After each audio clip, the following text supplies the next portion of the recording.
Hello student, हमारे YouTube channel Hussain classes में आज हम लोग जा रहे हैं image formation by A concave mirror का 6th वीडियो में, जो लास्ट भी है इस कड़ी का। ठीक है, अब हम लोग ऑब्जेक्ट को रखेंगे फोकस और पोल के बीच में। ठीक है, in between focus and pole. और फिर आप देखेंगे कि उसका इमेज फॉर्मेशन कैसे होता है, उसके बारे में सब चीज डिटेल में जानेंगे। तो सबसे पहले हम लोग कनकेव मिरर का डायग्राम बनाते हैं।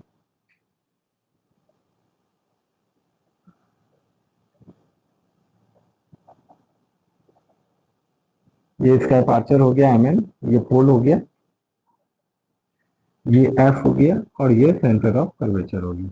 ऑब्जेक्ट को पोल और फोकस के बीच में रखना है, तो हम लोग यहाँ पे ऑब्जेक्ट को रख लेते हैं। ठीक है, ए और बी। ठीक है, अब यहाँ से दो रे जा रही, एक ऐसे जाएगी, ऑब्लिकली जा रही है, तो ये रे डायग्राम से जानते हैं कि इस तरीके से ये रिफ्लेक्ट हो जाएगी। ठीक है, इसका एक वर्चुअल इमेज ऐसे जाएगा। ठीक है, और एक रे ऐसे जाएगी, फिर ये रिफ्लेक्ट होके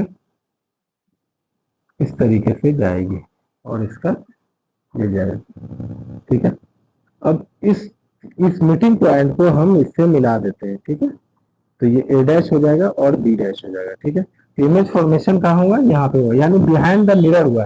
ये फर्स्ट केस है कनकेव मिरर में, जब image formation behind the mirror हो रहा है। अभी तक जितना भी हम लोग केस लिया था, सभी 5 केसेस में इमेज फॉर्मेशन कहाँ हो रहा था? In front of the mirror हो रहा था। लेकिन ये इस केस में, यानी लास्ट केस में, जब हमने फोकस और पोल के बीच में ऑब्जेक्ट को रखा है, तब इसका image formation behind the mirror हुआ है। हम लिख लेते हैं position of image, position of image behind the mirror.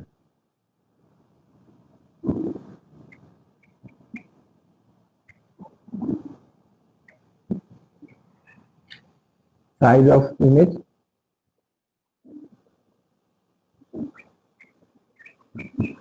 Object की साइज ये है, इमेज की साइज ये है, यानी ऑब्जेक्ट से बड़ा है, इनलार्ज है। हम लिख देंगे साइज ऑफ इमेज इनलार्ज। और nature of image, nature of image,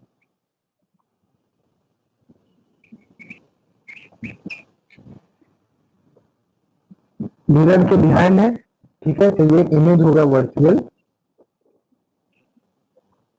and अब ये देखेंगे कि ये ए ऊपर है, यहाँ भी ए ऊपर है, यहाँ बी डैश नीचे है, यानी कि सीधा इमेज फॉर्म हो रहा है। तो उसको हम कहते हैं इरेक्ट, यानी वर्चुअल और इरेक्ट इमेज फॉर्म होता है। तो हम लोगों ने देखा कि कनकेव मिरर में जब ऑब्जेक्ट को फोकस और पोल के बीच में प्लेस किया जाता है, तो उसका इमेज बिहाइंड द मिरर होता है, वर्चुअल होता है, इरेक्ट होता है, और ऑब्जेक्ट के साइड से इनलार्ज होता है। Thank you for watching.